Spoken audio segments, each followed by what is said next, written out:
नाही, कुठे पैसे वळवण्याची गरज नाही. आमच्याकडे पुरेसा फंड निधी आहे आणि ते नियोजन करूनच सगळ्या योजना आम्ही या ठिकाणी केलेल्या आहेत. थोडंफार काय इकडे तिकडे होईल, पण मला असं वाटतं कोणाचाही निधी कोणाला दिला जाणार नाही, काढला जाणार नाही. सगळ्यांना वेळेवर पैसे मिळतील. सगळ्या विभागाला, समाज कल्याण असेल किंवा काय आदिवासी विभाग असेल, असं कोणताही निधी इकडे तिकडे वळवण्यात येणार नाही. तात्पुरती काही व्यवस्था केली असेल तर मला त्याची माहिती नाही. फायनान्स डिपार्टमेंटला त्याची माहिती असेल 2-4-8 दिवसापुरती.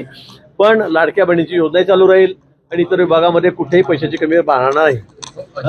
जो हल्ला झालेला आहे 400 कोटी रुपये वाढवण्यात आलेला आहे. सामाजिक न्याय भवनाचे मला वाटतं तात्पुरती व्यवस्था ती असेल, ते काही कायमचे वळवले असं नाहीये. मला माहिती नाही, मी माहितीने सांगेल. पण अशा पद्धतीने मी आता 35 वर्षाले आमदार आहे, मी 15 वर्षाले मंत्री पण होतो. अशा पद्धतीने टेम्पररी व्यवस्था असेल तात्पुरती ती करावी लागते, त्याप्रमाणे केली असेल. पण ते काही कायमस्वरूपी वळवलेले नसतील, ते वळवता येत नाही. 2-4-8 दिवसापूर्वी तात्पुरती जो असतं ते असेल. जो हल्ला झालेला आहे अजित पवार मलाही आता वाटतं की मुख्यमंत्री झाले पाहिजे. सगळ्यांनाच वाटतं. आपण बोर्ड पाहिलेले का इलेक्शनच्या काळामध्ये किती जणांना वाटतं. आता राऊत म्हणतात की हा होणार नाही, तो होणार नाही. पण राऊतांनी तो उद्धव ठाकरेंना पंतप्रधान करून टाकलेला आहे. देशाचे भावी पंतप्रधान उद्धव ठाकरे व्हावे असं राऊत म्हणालेत, किती वेळा रेकॉर्ड आहे. त्यांना काय एवढं वाईट वाटतंय कोणी काही म्हटल्यावर.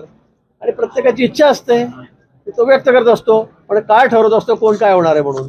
राऊत म्हणताय भाऊ की अमित शहाने राजीनामा दिला पाहिजे असं राऊत म्हणताय. राऊत त्यांना डोकं तपासलं पाहिजे. आता आम्ही मशीन लावलेलं MRI नवीन, त्याच्यामध्ये त्यांच्या डोक्याचा आपण मला असं वाटतं पहिल्यांदा ट्रायल त्याच्या डोक्याची इथेच घ्यावी. ते काय बोलतील त्याचा काही भरोसा आहे का. डोकं फिरल्यासारखं ते बोलतात. त्यामुळे त्यांच्या बोलण्याला कोणी आता किंमत देते ना, काही फार अर्थ नाही. राज ठाकरे आता भारतात आलेले आहेत असं संजय राऊत पण म्हणतायत.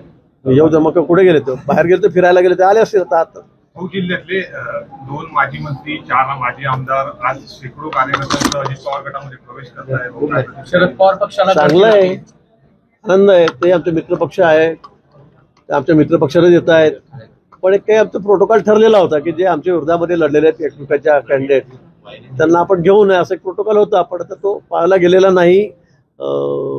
आम्ही बोलू वरती त्या बाबतीमध्ये. पण तू ते घेतायत चांगलं आहे. शरद पवार गटाला सोडून किंवा उभाटाला सोडून अनेक लोक आता महायुतीमध्ये येत आहेत.